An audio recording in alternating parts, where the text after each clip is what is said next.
जी हाँ दोस्तों, आप सभी लोगों ने थंबनेल पर बिल्कुल सही पढ़ा है। उत्तर प्रदेश सिपाही भर्ती 2024 के इस एग्जाम में आंखें खोल करके तुक्का कैसे लगाएं। अब काफ़ी सारे विद्यार्थी यहां पर ये कहेंगे कि नहीं, क्योंकि पेपर में निगेटिव मार्किंग है, माइनस मार्किंग है, इस वजह से यहां पर तुक्का नहीं लगाना चाहिए। जितने क्वेश्चन आ रहे हैं उतने क्वेश्चन को हल करने चाहिए। मैं आप सभी लोगों से एक सवाल पूछता हूँ और इस सवाल का जवाब आप लोग कमेंट में जरूर दीजिएगा, ठीक है ना। मैं आपसे कहता हूँ कि अगर मान लीजिए नंबर ऑफ टोटल क्वेश्चन तो 150 ही है ना। उत्तर प्रदेश पुलिस भर्ती में 150 क्वेश्चन पूछे जाते हैं, जिसमें अगर मान लीजिए आपको मात्र 90 क्वेश्चन आते हैं, वो भी बिल्कुल सही, तो क्या आपका 90 क्वेश्चन में आपका सिलेक्शन हो जाएगा? इस चीज को आप लोग मानते हो? 90 क्वेश्चन में आपका सिलेक्शन हो जाएगा?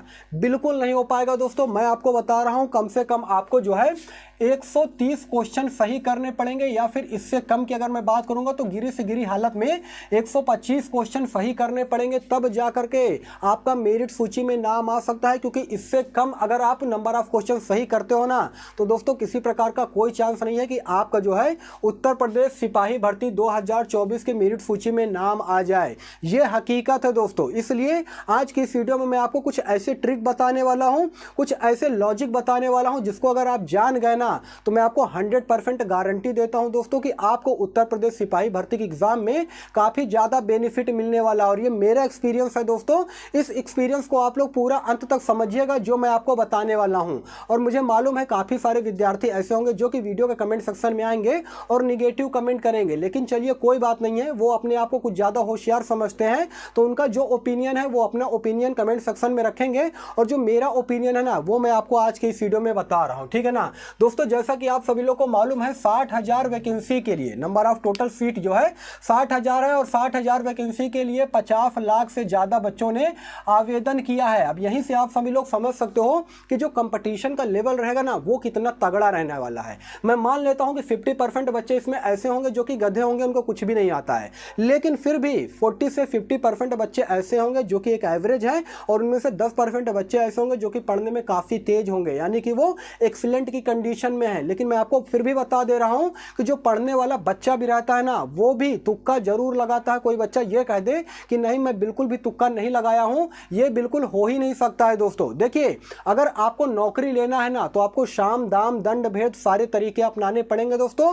मेरा ये कर्तव्य बनता है कि मैं आपको सही गाइडलाइन दूं, ठीक है ना। क्योंकि अगर आप 90 क्वेश्चन सही बनाते हो तो यार 90 क्वेश्चन में आपका जो है सिलेक्शन नहीं होगा, इस चीज को आप लोग समझिए। तो इसके लिए आपको जो है कुछ ना कुछ करना पड़ेगा, आपको एक्शन लेना पड़ेगा। तो वही लॉजिक और वही ट्रिक के बारे में आज की इस वीडियो में बताने वाला हूं। सबसे पहले तो मैं आपको बता देना चाहता हूं, ये रियलिटी है दोस्तों, हकीकत है जो मैं आपको बताने जा रहा हूं। कोई भी पेपर हो, उत्तर प्रदेश पुलिस कांस्टेबल का हो, रेलवे का हो, एसएससी जीडी का हो, कोई भी पेपर हो, उसमें 3 तरह से क्वेश्चन पूछे जाते हैं। एक नॉर्मल क्वेश्चन, एक मीडियम क्वेश्चन, और एक तीसरा पार्ट रहता है हार्ड क्वेश्चन, ठीक है ना। और आप अगर इन दोनों को अगर बना ले गए ना, नॉर्मल क्वेश्चन और मीडियम क्वेश्चन को, तो ये जान के चलिए कि आपका जो है पेपर निकल जाएगा, किसी प्रकार की कोई दिक्कत नहीं है, ठीक है ना। क्योंकि बच्चे सबसे ज्यादा इसी में लटकते हैं, हार्ड क्वेश्चन बनाने के चक्कर में उनका समय भी चला जाता है और निगेटिव मार्किंग में भी वे चले जाते हैं कि जरूरी नहीं है कि वे जो हार्ड क्वेश्चन बना रहे हैं उनका आंसर सही हो, ठीक है ना। तो आपको ऐसे क्वेश्चन के चक्कर में बिल्कुल नहीं पढ़ना है। इजी और इजी टू मॉडरेट जो वाले क्वेश्चन को जो है आपको सॉल्व करना है और आगे बढ़ते रहना है, ठीक है ना।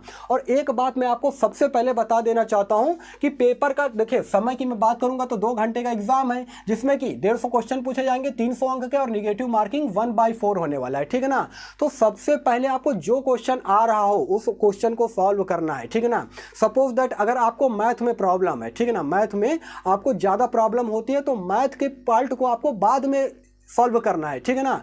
मेरी बात को आप लोग बिल्कुल ध्यान से समझिएगा दोस्तों। मैथ के सब्जेक्ट को आपको बिल्कुल अंत में जो है सॉल्व करना है। सबसे पहले आपको हिंदी, उसके अलावा रीजनिंग, उसके बाद जो है जीके जीएस जो है सॉल्व करना है। देखिए, जितने ज़्यादा क्वेश्चन आपको कम समय में कर ले जाएंगे ना, उतना ज़्यादा यहाँ पर आपको बेनिफिट होने वाला है, ठीक है ना। देखिए, अगर मैं पहले सिलेबस की बात कर लेता हूँ तो हिंदी से आपके 37 क्वेश्चन पूछे जाएंगे, रीजनिंग से 37, मैथ से 38 और जीके जीएस से 38 क्वेश्चन पूछे जाएंगे। नंबर ऑफ टोटल क्वेश्चन 150 होगा, 300 अंक के, यानी कि एक क्वेश्चन जो होगा वो आपका पूरा 2 नंबर का होगा, ठीक है ना। लेकिन दोस्तों मैं आपको बता रहा हूं, अगर एक एवरेज बच्चा होगा तो वो क्या कर पाएगा, वहां पर मैं आपको बता रहा हूं। देखिए हिंदी में ज्यादा से ज्यादा वो 25 क्वेश्चन करेगा, ठीक है ना। अगर वो एवरेज बच्चा रहा, उसके लिए मैं बता रहा हूं कि अगर मान लीजिए कि सपोज दैट आप एक एवरेज बच्चे हो, आप पढ़ने में बहुत ज्यादा तेज नहीं हो, लेकिन फिर भी अगर मान लीजिए कि 37 क्वेश्चन में 25 क्वेश्चन आप जरूर कर ले जाओगे अगर आप पढ़ने में एवरेज हो तो, ठीक है ना। उसके अलावा रीजनिंग में 22 क्वेश्चन कर ले जाओगे 37 क्वेश्चन में से। उसके अलावा अगर मैथ में अगर मान लीजिए कि आप बहुत कमजोर भी हो तो 38 क्वेश्चन में से 20 क्वेश्चन तो आप कर ही ले जाओगे। अगर मान लीजिए इससे कम करते हैं तो ये जान के चलिए कि आप मैथ में फिर ज्यादा वीक हो, जो बात है साफ। उसके बाद अगर जीके जीएस की मैं बात करूंगा तो टोटल 38 क्वेश्चन पूछे जाएंगे, उसमें आप 20 क्वेश्चन तो करोगे ही ना, मिनिमम तो आप 20 क्वेश्चन करोगे ही, यानी कि इन सभी को जोड़ोगे तो नंबर ऑफ क्वेश्चन होंगे 87। तो 87 क्वेश्चन से तो आपका यहां पर सिलेक्शन होने वाला नहीं है, कम से कम आपको 125 या 130 क्वेश्चन करने पड़ेंगे, वो भी बिल्कुल सही सही, तब जाकर के आपका यहां पर सिलेक्शन होगा। तो आपको यहां पर क्या करना पड़ेगा, यहां पर दोस्तों आपको अब एक्शन लेना है। एक्शन कैसे लेना है कि देखिए हिंदी से 12 क्वेश्चन बचे हैं, रीजनिंग से 15 क्वेश्चन बचे हैं, मैथ से 18 और जीके जीएस से 18 क्वेश्चन बचे हैं। तो अब इसमें दोस्तों आपको ट्रिक लगाना है, ये वाला कौन सा, इलिमिनेशन रूल। ये पहला ट्रिक है दोस्तों, इलिमिनेशन रूल। इसमें होता क्या है कि जैसे कि किसी क्वेश्चन में 4 ऑप्शन दिए होते हैं, ठीक है ना, ए बी सी और डी। इसमें होता क्या है, काफी सारे बच्चे इलिमिनेशन रूल में क्वेश्चन को पढ़ने के बाद ये पता लगा लेते हैं कि बी और डी ये दोनों ऑप्शन बिल्कुल भी नहीं होगा, यानी कि ए और सी में से ही कोई एक आंसर सही होने वाला है। तो दोस्तों इसमें से अगर आपका समझ लीजिए यहां पर 50-50% का चांस हो गया, ठीक है ना, 50-50% का यहां पर चांस हो गया कि आप अगर जिसमें भी अगर आप टिक करोगे ना, वो वाला क्वेश्चन जो है 50% चांस है कि सही होगा। तो दोस्तों सपोज दैट आपने सी मार लिया, ठीक है ना, और मैं आपको हकीकत बता रहा हूं दोस्तों कि अगर इस तरह की कंडीशन में अगर आप फंसते हैं ना, तो नीचे वाला यानी कि जो दूसरा वाला ऑप्शन होता है उसमें आपको टिक करना है। ये इलिमिनेशन का एक सबसे अच्छा रूल है। इसमें दोस्तों होगा क्या कि मतलब अधिकतर परसेंट आपका ये चांस होगा कि आपका जो क्वेश्चन का आंसर होगा ना वो सही होगा। तो दोस्तों इसमें अगर मान लीजिए हिंदी में आपने 12 क्वेश्चन, अगर मान लीजिए जो आपने छोड़ा था 12 क्वेश्चन में आपने 5 क्वेश्चन ऐसे जो कि बिल्कुल सही कर दिए, जिसके कि 10 नंबर आपको मिल गए, और 5 क्वेश्चन ऐसे आपने कर दिए जो कि गलत हो गए, यानी कि जिसके कि आपका निगेटिव में जो चला गया, यानी कि 0.5 की हिसाब से अगर आप निगेटिव करेंगे तो 5 क्वेश्चन अगर आप गलत करेंगे तो 2.5 नंबर आपका माइनस मार्किंग में हो जाएगा। तो 10 में से अगर आप 2.5 नंबर माइनस करेंगे तो फिर भी आप 7.5 नंबर जो है इंक्रीज कर ले गए। यहां पर इस चीज को आप लोग समझिएगा, अगर आपने 5 सही किए तो 10 नंबर मिलेगा, 5 गलत किया है तो 2.5 नंबर माइनस हो जाएगा, किसमें, इसमें से। तो 10 में से अगर 2.5 नंबर माइनस करेंगे तो 7.5 नंबर आपके फिर भी इंक्रीज हुए कि नहीं इंक्रीज हुए, है ना, इस चीज को आप लोग समझिएगा। उसके अलावा रीजनिंग की मैं बात करूंगा तो रीजनिंग में भी सेम वही प्रोसेस अगर अपनाएंगे, मान लीजिए 15 क्वेश्चन है, 15 क्वेश्चन में गिरी से गिरी हालत में अगर आप 10 क्वेश्चन को भी टच करते हो, 5 क्वेश्चन बिल्कुल आपको बिल्कुल नहीं आता है, उसको बिल्कुल छोड़ दीजिएगा, लेकिन 10 क्वेश्चन में 5 सही और 5 गलत करते हैं तो यहां से भी 7.5 नंबर आप इंक्रीज करेंगे। इसी तरह से मैथ और रीजनिंग में भी अगर आप 7.5 नंबर इंक्रीज कर लेगा ना तो 30 नंबर यहां से आपने इंक्रीज कर लिया। इस चीज को आप लोग समझिएगा दोस्तों। ये ट्रिक मैंने कहां से बताया है, मतलब जो बचे हुए क्वेश्चन हैं उनमें से मैंने 5-5 क्वेश्चन लिए हैं। 5 क्वेश्चन अगर आपने सही किया एलिमिनेशन ट्रिक से, जिसमें कि 5 क्वेश्चन सही और 5 क्वेश्चन गलत होंगे, तो आपका 7.5 नंबर जो है चारों सब्जेक्ट से फिर बन जाएगा, यानी कि चारों सब्जेक्ट को मिला करके 30 नंबर आपके बनते हैं। तो यहां पर अगर आप 87 में, मैं यहां पर लिख देता हूं, 87 में अगर आप 30 ऐड कर दोगे तो कितना होगा, 117। तो 117 यानी कि आप काफी करीब पहुंच चुके हैं। अब उसके बाद होगा क्या दोस्तों कि जितने भी क्वेश्चन अगर आपके बचेंगे ना, या तो आप यहां पर बिल्कुल छोड़ दीजिएगा, है ना, अगर आप SC ST कैटेगरी के अंतर्गत आते हो तो हो सकता है कि इतने में आपका सिलेक्शन हो जाए, लेकिन अगर आपको लगता है कि इतने में सिलेक्शन नहीं हो तब आपको एक और एक्शन लेना पड़ेगा, वो है सीरीज रूल का। सीरीज रूल क्या कहता है दोस्तों, सीरीज रूल का ट्रिक ये कहता है कि अगर मान लीजिए किसी क्वेश्चन के 4 ऑप्शन है, A B C और D, तो उसमें होता क्या है दोस्तों, इससे पहले आपने जितने भी क्वेश्चन सॉल्व किया ना उसमें आपको यह देखना पड़ेगा कि कौन सा ऑप्शन सही था। ऑप्शन A सही था, B सही था, C सही था।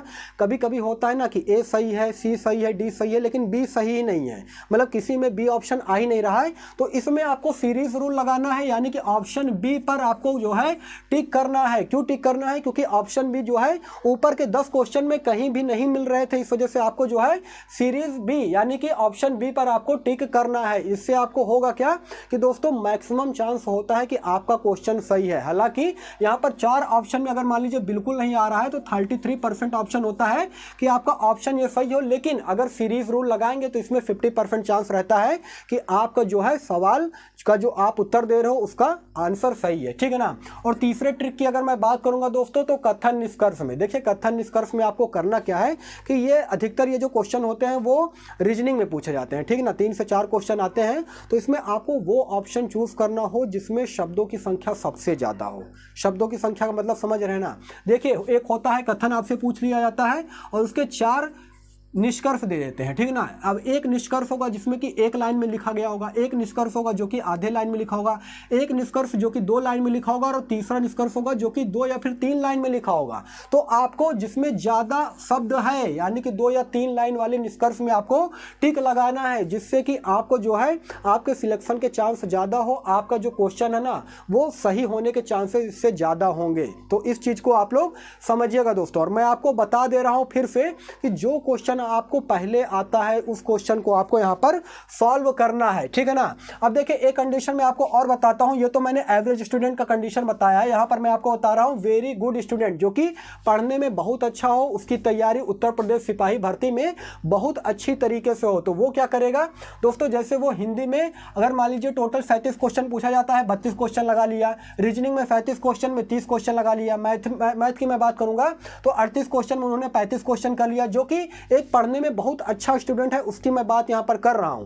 उसके अलावा जीके जीएस की मैं बात करूंगा तो 38 क्वेश्चन में मान लीजिए कि 35 क्वेश्चन उन्होंने सही कर लिया। तो एक जो स्टूडेंट होगा जो पढ़ने में बहुत अच्छा होगा वो लगभग 112 क्वेश्चन यहां से बना ले जाएगा। उसके बाद बचे जितने भी क्वेश्चन है ना, जैसे कि इसमें जो है 5 क्वेश्चन बचेंगे, है ना, इसकी मैं बात करूंगा तो इससे 7 क्वेश्चन बचेंगे। इसकी अगर मैं बात करूंगा मैथ की तो मैथ में 25 5 30 यानी कि 8 5 13 क्वेश्चन यहां से बचेंगे। और यहां की मैं बात करूंगा तो यहां से भी 13 क्वेश्चन बचेंगे। तो 13 जीके जीएस से, 13 मैथ से, 7 रीजनिंग से और हिंदी से 5 क्वेश्चन।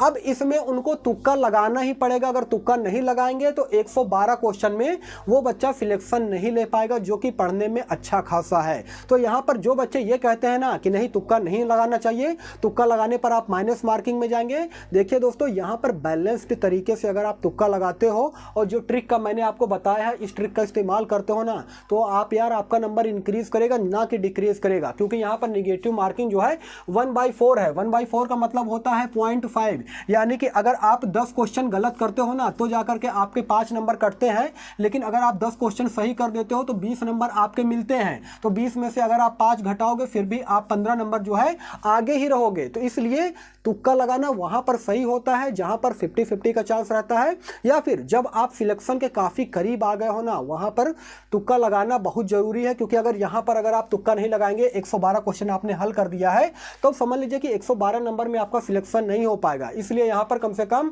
आपको बचे हुए जो क्वेश्चन है ना, जैसे कि 13 क्वेश्चन हो गए, 13 क्वेश्चन में कम से कम 10 क्वेश्चन को आपको ऐसा सिलेक्ट करना है जिसमें आपको यह लगता हो कि नहीं इन 2 ऑप्शन में से एक ऑप्शन जरूर हो सकता है, यानी जिसमें 50-50% का चांस रहता है ना उसको आपको चूज करना है और तुक्का लगाना है। जिसमें कि अगर 10 क्वेश्चन में अगर आपका जो है 5 क्वेश्चन सही हो गए, 5 मान लीजिए कि मैंने अगर गलत भी हो गए तो यहां पर आपने 10 क्वेश्चन इंक्रीज कर लिया और यहां पर 2.5 नंबर डिक्रीज हो गए, यानी कि माइनस हो गए। फिर भी अगर 10 में से आप 2.5 नंबर घटाएंगे तो 7.5 नंबर फिर भी आप आगे ही रहेंगे, आपका 7.5 नंबर और जुड़ेगा किसमें, इसमें जितने आप क्वेश्चन सही किए होंगे।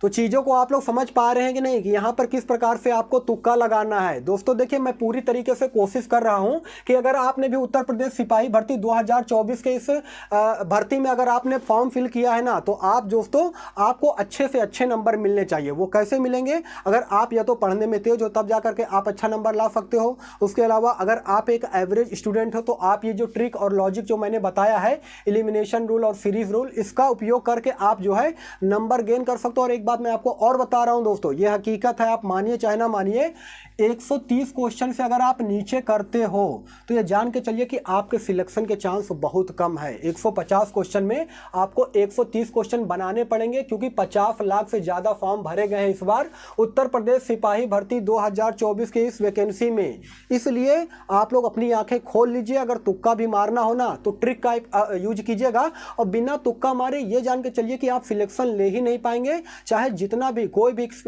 भी बच्चा हो पढ़ने में चाहे जितना तेज हो, वो भले ही 10 क्वेश्चन में तुक्का मारे, भले ही 50-50% 10 क्वेश्चन में करे, 15 क्वेश्चन में करेंगे, लेकिन वो करेगा जरूर, ठीक है ना। तो किस प्रकार से आप करना है वो मैंने आपको बता दिया है। एलिमिनेशन रूल, सीरीज रूल और कथन निष्कर्ष में करना क्या है, अगर आप एक एवरेज स्टूडेंट है तो क्या करना है, और अगर आप पढ़ने में तेज हो तो क्या करना है, और रियलिटी जो मैंने आपको यहाँ पर बताया है कि सबसे पहले आपको नॉर्मल क्वेश्चन और इजी टू मॉडरेट वाले क्वेश्चन को पहले सॉल्व करना है, ठीक है ना, जो आपको पहले आते हैं। हार्ड के चक्कर में बिल्कुल नहीं पढ़ना है, नहीं तो समय व्यतीत हो जाएगा और वहां कुछ भी नहीं मिलेगा। समझ लीजिए कि आपका जो है समय भी बीत जाएगा और आपका जो है क्वेश्चन भी सॉल्व नहीं हो पाएगा।